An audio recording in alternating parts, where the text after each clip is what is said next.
औज़ुबिल्लाहिमिनश्शैतानिर्रजीम बिस्मिल्लाहिर्रहमानिर्रहीम। आज की वीडियो में हम एनएमडी कैट 2022 के लिए लॉजिकल रीजनिंग पोर्शन जो है उसको डिस्कस करने जा रहे हैं, जिसमें उसका सब heading that is critical thinking. ठीक है। मेनली ये होता है कि इस टाइप के क्वेश्चंस भी आपके पास जो 10 एमसीक्यूज़ आते हैं उसमें एक या दो एमसीक्यूज़ क्रिटिकल थिंकिंग से होते हैं, तो इस चीज़ को कवर करते हैं। ठीक है। एक एक मार्क्स बहुत कंपलसरी होता है, so watch the video till the end. So let's get started. अब हम करेंगे क्या कि जो है मेरे पास पीडीएफ है, हम उस पर पहले इसको थोड़ा सा थॉरली स्टडी करेंगे कि ये है क्या। ठीक है। सेकेंडली देन हम इसको जो है वो डिस्कस भी करेंगे और प्रैक्टिस एमसीक्यू सॉल्व करेंगे। ठीक है, जो कि आप काफ़ी ज़्यादा हेल्पफुल होने वाले हैं। So first of all let's zoom it. ठीक हो गया, मैं ज़रा इसको जूम कर लेता हूँ। अब जूम करने के लिए मैं ज़रा इसको जूम कर लूँ, उसके बाद जन इसको स्टार्ट करते हैं। So first of all let's get started. Logical reasoning questions test your reasoning skill involved in making arguments, evaluating arguments, and formulating or evaluating a plan of action.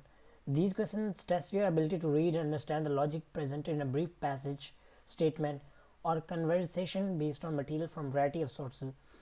यानी ये कहना ये चाह रहे हैं कि लॉजिकल रीजनिंग का मकसद ये नहीं होता कि स्टूडेंट को फेल किया जाए, बट इनका ये मकसद होता है कि आपकी जो आईक्यू लेवल होता है, आपका जो क्विक रिस्पांस होता है, उसको चेकआउट करना होता है। ठीक है।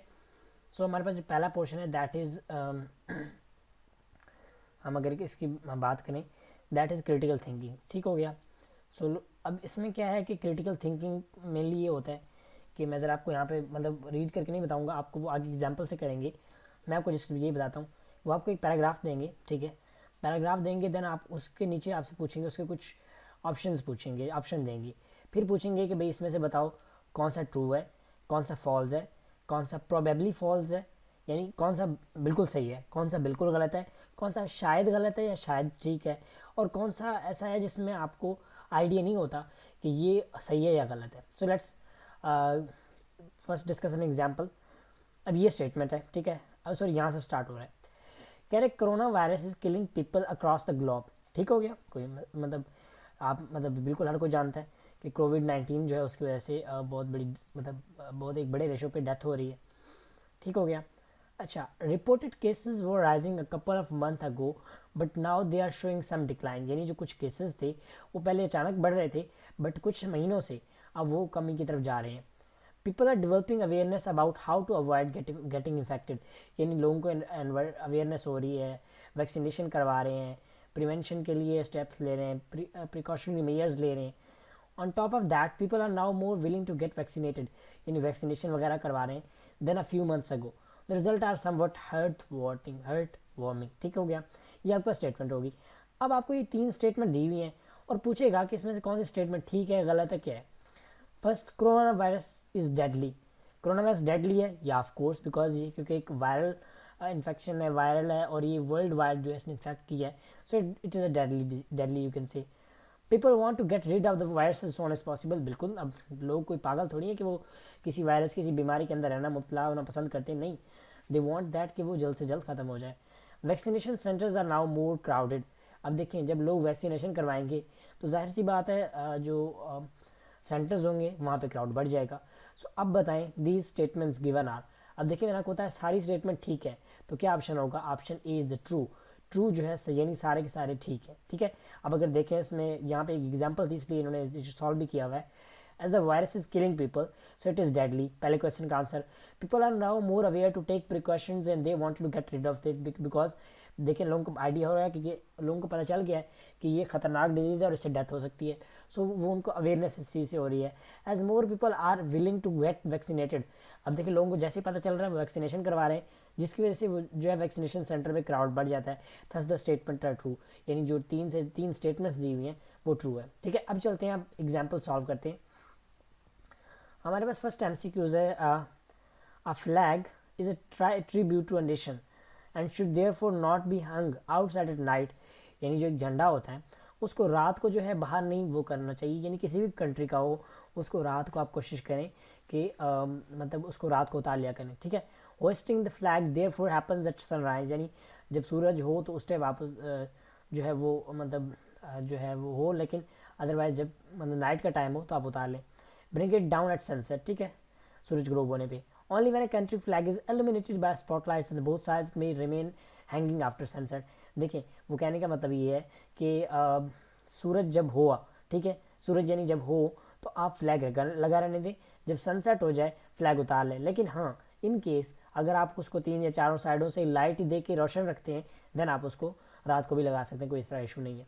सो अब एक हम पहला वो देख लेते हैं कि flags can not be hosted at night. क्या मतलब वो उसने ऐसी बात की है? उसने ऐसी बात की तो है कि भाई रात को लगाना नहीं चाहिए, लेकिन लास्ट में उसने पॉसिबिलिटी तो बताई है ना कि लगा सकते हैं कब, लेकिन आपको स्पॉटलाइट्स लगानी पड़ेंगी, ठीक है। तो ये भी गलत है, यानी कैन नॉट वाला वर्ड तो नहीं हो सकता, प्रोबेबली वाला हो सकता है, तो ये भी गलत हो गया, पहली स्टेटमेंट रॉन्ग होगी। अब दूसरा स्टेटमेंट देखते हैं, flag should be hosted in sunshine only. वो भी गलत बात, वही बात होगी ना। देखिए मतलब रात को नहीं लगा सकते, दिन को लगा सकते हैं, लेकिन उसने ऐसा भी नहीं कहा, उसने हमें एक जो है यहाँ पे पॉसिबिलिटी दी है। थर्ड है, flag can not be hosted eight Holmes. अब इसकी तो बात ही नहीं हुई, ये तो मतलब बेतुका लफ्ज़ है, इसकी तो ऊपर बात ही नहीं हुई। The statements are all are false, यानी सारी की सारी स्टेटमेंट्स गलत है। क्यों गलत है? क्योंकि देखिए मैं आपको एक एक करके डिस्कस करके बता दी है, सो उम्मीद करता हूँ आपको समझ आ गई होंगी। चलते हैं नेक्स्ट कि over fishing is a phenomena that too much fish is cast in a certain area. यानी ओवर फिशिंग, मछलियों को बड़ी तादाद में पकड़ लेना, ये that is over fishing which leads to disappearance of fishes species in that area. यानी उससे जो स्पीशीज हैं वो एक्सटेंट हो जाती हैं, खत्म हो जाती हैं। This trend can only be reverse bye means of catch reduction measures, ठीक है। यानी हम जो मछलियाँ पकड़ते हैं उनकी कमी पकड़ने की जो तादाद है उसमें कमी कर दें तो हम इस चीज़ को रिवर्स कर सकते हैं, इस डेफिशिएंसी को कंप्लीट कर सकते हैं। These must therefore be introduced and force, ठीक है, उसके लिए रूल्स वगैरह बनाने चाहिए और उनको इंट्रोड्यूस करवाना चाहिए। अब ज़रा ऑप्शन की तरफ आते हैं। ओवर फिशिंग इज़ इलीगल, ठीक है। अब देखें अब यहाँ पे इलीगल की बात ना इसने क्लियर तो नहीं की, लेकिन एक सेंस बन रहा है कि भाई बिल्कुल अब ओवर फिशिंग, देखिए फिशिंग करना अलाउ होता है, ओवर फिशिंग अब बिल्कुल अलाउ नहीं होता। वर्ड अगर देखें हम वर्ड ही देख लें तो वर्ड से ही हमें एक आइडिया हो जाता है कि भाई ये इलीगल चीज़ है, गलत चीज़ है, तो हम कह सकते हैं शायद ये ठीक है। उसके अलावा reduction measures should be imposed against over fishing, ठीक है, यानी ये उसके अगेंस्ट ओवर फिशिंग के अगेंस्ट जो रिडक्शन मेजर्स शुड का लफ्ज़ आ गया है, ठीक है। लेकिन यहाँ पे उसने कहा तो है, लेकिन उसने ऐसे इम्पोज्ड अगेंस्ट वाला कोई मतलब फिनोमेना यूज़ नहीं किया, तो हम कह सकते हैं प्रोबेबली, ठीक है, प्रोबेबली का यूज़ कर सकते हैं, हाँ शायद ये भी एक मेथड बन सकता है। फिशिंग इज़ लीगल, अब देखिए over fishing is illegal but fishing is legal, ठीक है। तो यानी इसमें आप अगर देखें तो इसमें अब ये ओवर फिशिंग इज़ इलीगल यहाँ पे एक्सप्लेन तो नहीं किया हुआ, शायद ठीक है, बिल्कुल ठीक नहीं कह सकते, क्योंकि आपने देखे अपने से कोई मतलब खान साहब का पुत्र नहीं बन जाना, अपने से कोई मतलब आइडिया नहीं देना, जो आपको पैराग्राफ गिवन है आपने जस्ट उसी के मुताबिक अपना व्यू देना है, ठीक है, उसी को देख के। अब हमें पता है ओवर फिशिंग जो है इलीगल है, लेकिन पैराग्राफ में नहीं दिया हुआ, हम उसको उसके मुताबिक सॉल्व करेंगे। सो इसका राइट आंसर क्या होगा? Probably true. ठीक हो गया, चलते हैं नेक्स्ट अपने क्वेश्चन की तरफ। That is the fundamental characteristics of the world students now inter is ever accelerating.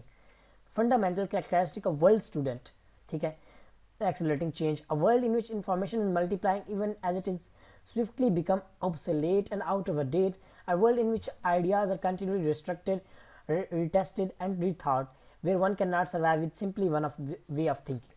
यानी ये बता रहा है कि किस तरह जो वर्ल्ड है, वर्ल्ड लाइफ है वो रेवोल्यूशनाइज हो रही है, ठीक है, उसमें चेंजिंग्स आ रही हैं और मतलब इस हद तक चेंजिंग आ रही है कि ज़िंदगी मतलब इंसान ऐसी चीज़ों को इमेजिन तक नहीं कर सकता जो कि हमारे फ्यूचर्स में आ सकती है।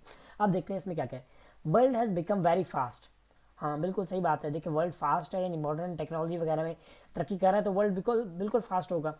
नेक्स्ट है flow of information is very swift. देखिए यहाँ पे इसने बात की है कि in which information multiplying which is swiftly becoming obsolete, ये भी ठीक हो गया। Diversified thinking is now required for the student of success, बिल्कुल ये फर्स्ट लाइन में इसने ये चीज़ वो की हुई है। द स्टेटमेंट्स आर, अब ये तीनों स्टेटमेंट ठीक है, आपको आइडिया हो गया, सो दैट इज ट्रू। ठीक हो गया, ये हमारे हो गए तीन जो है MCQs, तीन प्रैक्टिस MCQs। तो उम्मीद करता हूँ आपको ये समझ आ गए होंगे। अब चलते हैं अपने नेक्स्ट प्रैक्टिस MCQs की तरफ। हमारे पास 20 MCQs हैं एंड विल ट्राई कि हम उनको कवर कर सकें, लेकिन अगर फिर भी बीच में कोई रह गया तो हम उसका, अब इसकी जो लास्ट में हम रीजंस भी करेंगे, नहीं मैं कोशिश करता हूँ कि 10 मैं इस वीडियो में कवर करता हूँ, ठीक है, बाकी 10 आपको दे दूँगा एज असाइनमेंट, आप उसको खुद सॉल्व करें, देन आपको उससे आइडिया होगा कि उसको कैसे कवर आउट करना है। एज असाइनमेंट आपको मिलेंगे, ठीक है, और आप उनको मतलब यूटिलाइज करते हुए आपने उनको सॉल्व करके मुझे सबमिट कराना है। आपने जस्ट अपना कमेंट सेक्शन में उसका लिंक दे देना, मैं आप बाकी प्रोसीजर आपको बता दूंगा। सो नाउ अब हमारी बारी आती है क्वेश्चन नंबर 4 की। अ फ्ली कैन जंप 7 इंचेस। ठीक है, एक फ्ली है जो कि जंप कर सकता है 7 इंचेस तक। ठीक हो गया, आपने वैल्यूज याद रखनी है। And 150 times its own length, यानी 7 इंच तक जंप कर सकता है 150 टाइम इट्स ओन लेंथ। अब आपको यहाँ से एक चीज़ क्लियर करनी पड़ेगी कि भाई उसकी लेंथ कितनी है। उसकी लेंथ के 150 टाइम्स है, इस चीज़ को आपने क्लियर करना है। एदर वर्टिकल और हॉरिजॉन्टल, अब ये वर्टिकली भी हो सकता है, हॉरिजॉन्टल भी हो सकता है। And equivalent jump for a person would be more than 550 feet. ठीक है, अब यानी एक बंदा उतना ही जंप लगा सकता है 550 फीट पे। The height of the Washington monument, यानी एक बंदा इतना छलांग लगा सकता है कि वाशिंगटन मोनूमेंट जो है उसके हाइट के जितना, that is about 550। Fleas can jump 30,000 times in a row without stopping, यानी 30 टाइम एक रो के अंदर वो 30,000 टाइम्स जो है वो जंप कर सकते हैं बगैर रुके। And they are able to accelerate through the air at an incredibly high rate, which is over 10 times what humans can withstand in an aeroplane। यानी एक बंदा, एक इंसान 10 टाइम्स यानी उसके रेट से ज़्यादा होता है। थोड़ा सा कंफ्यूजिंग, हम ज़रा ऑप्शन की तरफ चलते हैं, आपको क्लियर हो जाएगा। Fleas are some of the best jumpers in the natural world. ठीक है, अब ये जब फ्लीज की बार बार बात कर रहा है तो हो सकता है कि इसकी बात ठीक हो और ये जंप कर सकते हो। अब देखिए वो पूरा क्लियर नहीं बता रहा, हमें नहीं पता फ्लीज मतलब फ्लीज की क्या जंपिंग है, हो सकता है फ्लीज से कोई और जानवर हो, लेकिन जो इसने पैराग्राफ दी है अकॉर्डिंग टू दैट फ्लीज जो है वो एक मतलब वो हो सकता है। अब देखिए ये ट्रू भी नहीं हो सकता, प्रोबेबली हो सकता है। हाँ यकीनन, यकीन से नहीं कह सकते, शायद ये सही हो सकता है। ठीक है, जब वो बार बार फ्लीज के नाम ले रहा है, उसको हर चीज़ में सुपीरियर कर रहा है, इट मीन्स शायद वो बेस्ट जंपर हो सकता है। नेक्स्ट है, अ man can not jump more than its height. बिल्कुल, ये तो बात, ये तो मतलब सही है, सही कह रहा है। ठीक है, मतलब कुछ हद तक ये भी ठीक है, यानी मतलब आप इतना जंप नहीं कर सकते जितना आपकी हाइट है। फ्ली इज़ एन इंसेक्ट, हाँ ये तो बिल्कुल, अब फ्ली इंसेक्ट भी हो सकता है या कोई एनिमल स्पीशी भी हो सकती है। तो एनिमल स्पीशी में फ्ली मतलब एक इंसेक्ट ही आ सकता है, यानी जो हमें इससे पढ़ने से आइडिया हुआ है कि वो एक छोटा सा जानवर है, छोटा सा वो है। ठीक है, तो हम क्या कह सकते हैं, प्रोबेबली ट्रू। ट्रू क्यों नहीं कह रहे, देखिए फ्ली कुछ और भी तो हो सकता है, ज़रूरी नहीं है इंसेक्ट, तो हमने देखा नहीं है, हमने जस्ट नाम सुना है, तो नाम से हम क्या आइडिया लगा सकते हैं कि may be a small insect. ठीक है, नेक्स्ट मूव करते हैं कि e readers are superior to books. E reader यानी online readers are superior to books because they provide helpful reading tips and tool that printed books don't.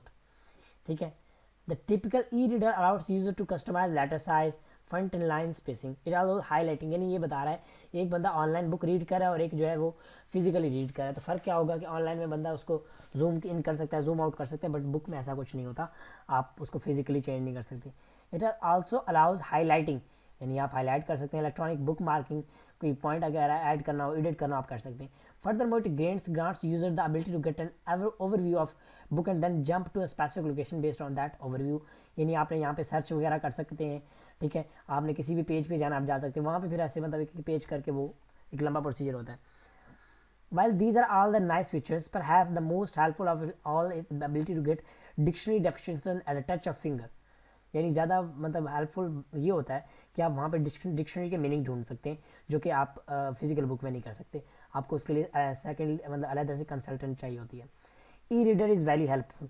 अब देखिए जब e reader इस पूरा एक पैराग्राफ मैंने पढ़ा तो हमें से एक आइडिया हुआ कि बिल्कुल ई रीडर जो है वो एक वेरी हेल्पफुल है, यानी ज़्यादा बेस्ट है, इसने हमें ये चीज़ शो की है। You need not consult a dictionary while using e reader, बिल्कुल सही बात है, जब उसने लास्ट में खुद कह दिया है कि भाई डिक्शनरी जो है वो आप यूज़ करेंगे आपके लिए ज़्यादा काफ़ी हेल्पफुल होगी। ठीक है, और यानी आपको कोई एक्स्ट्रा डिक्शनरी की ज़रूरत नहीं पड़ेगी, इट मीन्स आप ई रीडर यूज़ करके without any kind of dictionary you can consult to different things. ठीक हो गया। अब यहाँ पे printed book don't give a good customize interference to the reader, बिल्कुल वही बात होगी ना, जब उसने ई रीडर और प्रिंटेड बुक्स को कंपैरिजन किया है तो उसने ई रीडर को बेस्ट बताया, तो इट मीन्स ये चीज़ भी ई प्रिंटेड बुक्स में नहीं होगी, ई बुक्स में होगी। तो हम ये क्या कहेंगे, this all statements are true. ठीक हो गया, सिंपल सी बात है, कोई इसमें रॉकेट साइंस ही नहीं है, बहुत ईजी से है। उसके बाद है जेंडरसोल, a new potentially lethal drug, एक ड्रग है, is being blamed for numerous illness and deaths of 6 एंकर्स्टन रेजिडेंट्स। ठीक है, एक सिटी का नाम है, उसके रेजिडेंट 6 रेजिडेंट थे, उनको मारने की वजह भी बना, यानी एक ड्रग है। According to water and sewer authority official, ठीक है, यानी एक उनकी ऑफिशियल अथॉरिटी है। The drug somehow found its way into the city water system resulting in the contamination of house hold drinking water for thousands of local residents. यानी ये हुआ कि वो ड्रग जो है किसी तरह पानी में मिल गया, जिसकी वजह से जो है वो अब काफ़ी ज़्यादा डेंजरस हो सकता है। अब पूछा है कि ज़ेंथ्रो काजेज मोर्टेलिटीज़। हाँ बिल्कुल, बीमारियाँ काज करता है, ठीक है। ये हम अगर देखें बीमारियाँ, बिल्कुल अब देखें जब इसने क्लियर किया है तो इट मीन्स बीमारियाँ, अब ड्रग है वो बीमारियाँ ही काज करेगा ना। हम खुद से अगर एक आइडिया लगाएं, ठीक है, खुद से मैंने आपको बताया ज़्यादा एक्स्ट्रा इन्फॉर्मेशन नहीं निकालनी, जो यहाँ पे दी है उसके मुताबिक आपने आपको एनालाइज करना है, ठीक है। कॉन्फिडेंट होना है, ओवर कॉन्फिडेंट नहीं होना। Drug found its way into the water supply due to negligence of the water and sewerage. बिल्कुल हाँ हो सकता है, लेकिन देखिए अब ज़रूरी नहीं है ये इन्हीं की मतलब नेग्लिजेंस है, कोई और रीज़न भी तो हो सकता है, हमने देखा नहीं, हमें कोई पता नहीं है। जस्ट हम ये कह सकते हैं शायद मे बी ये इशू हो सकता है। देखें हम कहेंगे कि आज अहमद नहीं आया कॉलेज, अहमद नहीं आया, ठीक है।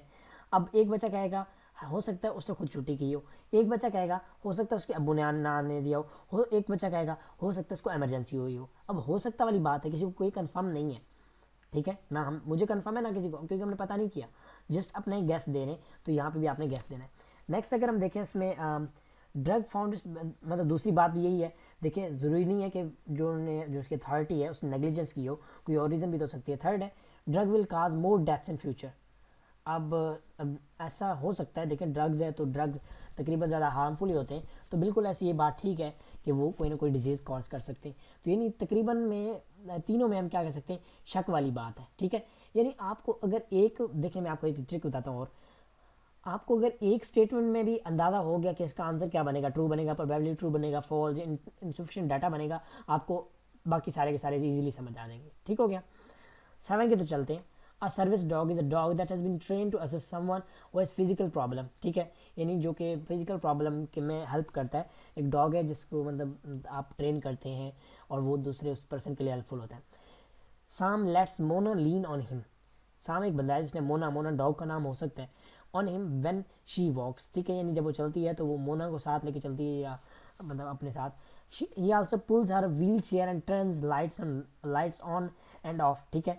यानी वो कुत्ता क्या करता है, उसकी व्हील चेयर को खींचता है। अब व्हील चेयर की बात आ गई तो इट मीन्स सैम जो है वो एक क्या कहते हैं माजूर आदमी है, या may be girl may be boy, ठीक है, जो कि क्या करता है मतलब व्हील चेयर पे जाता है, तो उसको डॉग पुल करता है और उसकी लाइट्स और मतलब लाइट्स को ऑफ और ऑन करता है, जो कि उसकी व्हील चेयर पर लगी होंगी। व्हेन मोना ड्रॉप समथिंग, जब मोना कुछ गिरा देती है, सैम पिक्स इट अप। अच्छा यहाँ पे जो सैम है वो कुत्ते का नाम है, ठीक है, मोना जो है वो गर्ल का नाम है। अगर देखिए मोना से कुछ गिर जाता है तो सैम उठा लेता है। He even pull her socks off at night, यानी रात के वक्त, रात को जो सैम है वो मोना के सॉक्स भी उठाती है, ठीक है। तो अब बात करते हैं service dogs help someone to do one's routine work. बिल्कुल अब ये बात तो ठीक है, ठीक है। यानी देखिए कुत्ता जो सर्विस डॉग क्या करता है, वो आपकी सर्विस करता है, सर्विस के नाम से ही जाहिर है। अब देखिए एक बात क्लियर है, इसमें शक वाली कोई बात नहीं है, जब उसने खुद क्लियर कर दिया। Mona has a wonderful service dog name Sam, बिल्कुल बात ठीक है कि उसके पास सैम नाम का एक कुत्ता है। Service dogs are very faithful to their owners. बिल्कुल देखिए सारे डॉग्स जो है वो फेथफुल होते हैं, तो सर्विस डॉग तो वैसे भी होता है। तो these statement all these statement are true, यानी इसमें कोई शक व शुबात वाली बात नहीं है, क्योंकि सारी बातें जो हमें उस स्टेटमेंट से क्लियर हो रही है। नेक्स्ट है द ग्लोबल इम्पैक्ट ऑफ कोविड-19 is multifaceted and is clearly manifested in almost all the sectors, ठीक है। ग्लोबल इम्पैक्ट ऑफ कोविड-19, यानी कोविड-19, अब हमें इनका मीनिंग नहीं पता, हम उसके तो जाते नहीं, कोई मसला नहीं है, हम अपने ऑप्शंस को देखें, हमें क्लियर हो जाएगा, ठीक है। यानी ऑल सेक्टर्स में कोविड-19 की रोकथाम, particularly the health, education and economic sector, यानी जो 3 मेन सेक्टर्स हैं ये हाईली उससे जो है वो इफेक्ट हुए। Since the announcement of the virus is a pandemic in March 2020, यानी मार्च 2020 में इसकी पेंडेमिक का वो हुआ, there have been a plethora of daily reports on its impact. Plethora कहते हैं मैं बहुत ज़्यादा, ठीक है, डेली रिपोर्ट थी जो मतलब लोगों की मिलियंस ऑफ जो है वो लाइफ इसमें तबाह हो गई, लोग मर गए। तो अब देखते हैं क्या कहते हैं, there is no sector which is not affected by कोविड-19। अब बिल्कुल देखें तक जब ग्लोबल की बात आ जाती है कि ग्लोबल इम्पैक्ट, ग्लोबल की बात आ गई तो मीन्स उसने पूरी हर चीज़ को इफेक्ट किया है, एजुकेशन हर चीज़ कुछ नहीं छोड़ा। अब यहाँ मेन फैक्टर उन्होंने बता दी, मेन कौन कौन से हैं, हेल्थ है, एजुकेशन, इकोनॉमिक सेक्टर्स है, ठीक है। Whole world is affected by virus. देखिए जब ग्लोबल की बात आ गई तो बात बिल्कुल क्लियर है। Impact of covid on education economy is long lasting, बिल्कुल इसी वजह से उसने इन तीनों को अलग से मेंशन किया है। So we can say that all these statements are true. Moving to the next, बहुत ही ईजी है, जस्ट आप अपने माइंड को यूज़ करें। The Ministry of Finance claims that Pakistan has achieved a 3.97 growth rate in GDP during FY 2020 to 2021. Ministry of finance ने कहा कि हमने 3.97 जीडीपी जो है ग्रोथ रेट वो अचीव किया। ठीक हो गया। It means that things are going in right path and country is moving toward the economic sustainability and development. बिल्कुल ठीक हो गया। जब जीडीपी बढ़ रहा है तो इट मीन्स डेफिनेटली उसमें इंक्रीज आएगा। Agriculture, industries, commerce and foreign income are the main components of Pakistani economy, Pakistan economy. ठीक हो गया। तो अब जो है मतलब एग्रीकल्चर देखें मेन क्या है, किस चीज़ों में इजाफा आ रहा है, एग्रीकल्चर में, इंडस्ट्रीज में, कमर्स एंड फॉरेन इनकम में, जिसकी वजह से पाकिस्तान की जीडीपी बढ़ रही है। अब ये देखिए, ये कह रहा है पाकिस्तान ने achieve 4.5 growth rate in F1 2021-2022। अब ज़रूरी तो नहीं है, देखिए यहाँ पे हमें क्लियर नहीं है। अब देखिए यहाँ पे तो उसने बता दिया है 3.97। अब क्या अगले साल 4.5 होगी, कन्फर्म है? आप कन्फर्म कह सकते हैं? नहीं कह सकते। प्रोबेबली कह सकते हैं या फॉल्स कह सकते हैं, या प्रोबेबली फॉल्स, या आप ये कह सकते हैं इनसफिशिएंट डाटा उससे। ठीक है, इनसफिशिएंट डाटा यानी आगे मैं डाटा नहीं बता रहा कि भाई आगे के हालात क्या है, आगे कोई बीमारी शिमारी तो नहीं आ गई, अब आगे कोई कोविड नहीं आ गया, आगे कोई ओमिक्रॉन या कोई डिजीज़ वगैरह तो नहीं आ गई कि उससे ग्रोथ रेट मतलब गिर सकती है ना, क्योंकि मतलब जब ऐसे कोई पेंडेमिक वगैरह आती है तो ग्रोथ रेट जो है गिर जाता है। ठीक है, industries are the main component of GDP growth. उसने ऐसा कुछ कहा नहीं, उसने कहा एग्रीकल्चर, इंडस्ट्रीज, कमर्स, यानी हम प्रोबेबली ट्रू कह सकते हैं। ठीक है, नेक्स्ट है if policies remain constant and GDP will reach 6% in the next 2 years। हाँ, ये बात कुछ हद तक बेहतर है। अब हम तीसरी बात से हम आइडिया लगा लेते हैं कि इसका आंसर क्या होगा। होप सो कि इसका आंसर आपके पास तकरीबन जो अगर आप कहें तो it would B probably true. ठीक है, सो लेट्स चेक इट, ऊपर जाके चेकआउट कर सकते हैं कि इसका आंसर क्या है। ठीक है, अब यहाँ पे क्या है, इनसफिशिएंट डाटा टू से ट्रू और फॉल्स। हाँ, ये भी ठीक है। देखिए जब उसने ये बात कर दी ना यहाँ पे 4.5 वाली बात, तो मैंने आपको बताया इनसफिशिएंट डाटा है। आपको उसने मतलब हालात का नहीं बताया कि आगे क्या हो सकता है, इंडस्ट्रीज़ का भी इसने नहीं बताया। तो जीडीपी ग्रोथ ये वाली बात कुछ हद तक बेटर है, लेकिन हमने तीनों बातों को इकट्ठा करके एक्सप्लेन करना है, तो वो सही नहीं बन रहा। नेक्स्ट हमारे पास है many opponents of the helmet law agree that helmet save motorcycle lives. ठीक है, अब लोग कहते हैं कि मोटरसाइकिल जो है वो अगर हेलमेट जो है वो आपकी जान बचाता है। ठीक हो गया, but insist that the decision to wear a helmet should be left to individual rider. लेकिन ये कहते हैं कि भाई इसकी जो वो है ना, वो आप जो बाइक चलाता है उसी पे छोड़ दें, यानी मतलब पहनना चाहे तो पहने, ना पहनना चाहे तो ना पहने। Perhaps this argument would be valid if motorcycle were the only ones negatively affected by their decision, but this is not the case। यानी ये है कि ये उस हालत में पॉसिबल है कि वो जो अगर उसे कोई इंजरी वगैरह होगी तो it would B only responsible for that. ठीक हो गया। अब देखते हैं बात क्या की है। It is sole description of the motorcycle to wear a helmet. ये गलत बात है। देखिए मतलब ये बिल्कुल भी जो इसने यहाँ पे ये बात की है वो बिल्कुल भी इस पैराग्राफ में नज़र ही नहीं आ रही, तो it would be wrong. A motorcyclist not wearing helmet endangers only his life. नहीं, ऐसा ज़रूरी थोड़ी है। आप छोटे बच्चे को बिठाएं, अल्लाह ना करे आपका एक्सीडेंट हो, तो क्या हम क्या कहेंगे जस्ट जो बाइक राइडर था उसको ये चोट लगेगी, अब उसी की जान को खतरा है? नहीं, दोनों को खतरा है ना। ठीक है, तो ये भी गलत है। अब motorcycle rider should not be fined for not wearing helmet. गलत बात है, ये भी तो मतलब हम उस पर नहीं छोड़ सकते, ये इट इज़ कंपलसरी और ये हर किसी ने पहनना है। ठीक है, सो ये गलत, हमारे तीनों स्टेटमेंट गलत हैं। So we can say that all the statements are false. अब चलते हैं जो हमने सॉल्व किए उनकी थोड़ी सी जो सॉल्व उसकी तरफ, ताकि मैं आपको एक्सप्लेन करता हूँ। पहले वाला था आपके पास फ्लैग्स वाला, तो उसका आंसर था मतलब मैंने आपको बताया, तो उसको हम देखते हैं। According to the paragraph flags can be hosted in sunshine also at night in spotlight, also flags can be hosted on any building. यानी किसी हाउस पे कहीं भी लग सकते हैं, और इसके अलावा जो है वो मतलब रात को भी लग सकते हैं। ठीक, मैंने आपको ये बात बताई। First two statement are true, it is probably that the fishing is legal and over fishing is illegal. अब देखें, अब पहले वाले दो ठीक है, यानी एक पहले वाला था ओवर फिशिंग इज इलीगल, और दूसरा था कि फिशिंग पे हमें जो है कंट्रोल करना चाहिए। ठीक है, लेकिन तीसरा क्या था, फिशिंग इज लीगल। अब देखें वो प्रोबेबली ट्रू है, तो हम क्या कहते हैं, प्रोबेबली ट्रू इसका आंसर है। All the statements is true. अब जो फोर्थ था, there are two statements, a man can not jump more than its height, fleas and insect are most likely to be true and are not in contradiction with the paragraph proved by critical thinking। यानी ये बिल्कुल हो सकते हैं, लेकिन जब flee का हमने पढ़ा तो हमें उसका एक माइंड में पिक्चर बन गई थी कि बिल्कुल ये कोई इंसेक्ट वगैरह कोई छोटा जानदार होगा। उसके बाद 5 के statements are true. 6 critical thinking approves that the water and sphere authority responsible for the safe and clean delivery of water to city. ठीक है, बिल्कुल। अब ये एक माइंड कहता है कि भाई अगर पानी में कोई इशू है तो ज़रूर इसमें जो है वो गफलत किसकी है, वाटर एंड स्फीयर अथॉरिटी की। लेकिन हो सकता है इसका कोई और फैक्टर हो जिसकी वजह से हम इसको क्या कहते हैं, मतलब एक प्रोबेबली कहते हैं। If this happen it would cause more death. In drug बिल्कुल जो है वो डेथ कॉज कर सकते हैं। All the statements are true, all statements are true, ठीक है। उसके बाद है according to given passage we can not predict the Pakistan will achieve 4.5 growth in next year. यानी हम खुद से प्रिडिक्शन नहीं कर सकते, हम कोई मतलब कोई जो भी वो थोड़ी है जो हम खुद प्रिडिक्शन करें कि ये जो है होगा, तो ऐसा हम नहीं कर सकते, ठीक है। And 6% in next years. अब चाहे पॉलिसी वही रहे, ठीक है, पॉलिसी वही रहे, आप एक जस्ट गैस कर लें, उसने 2021-22 की बात की है, पॉलिसियाँ वही थी, 4.5 पिछले साल था, तो क्या अब कोविड आ गया तो अब क्या वही रहेगा? नहीं, पॉलिसीज़ पे डिपेंड नहीं करता, डिपेंड्स ऑन कंडीशन। सो ये भी गलत हो गया। Statement contradict with the information given the passage.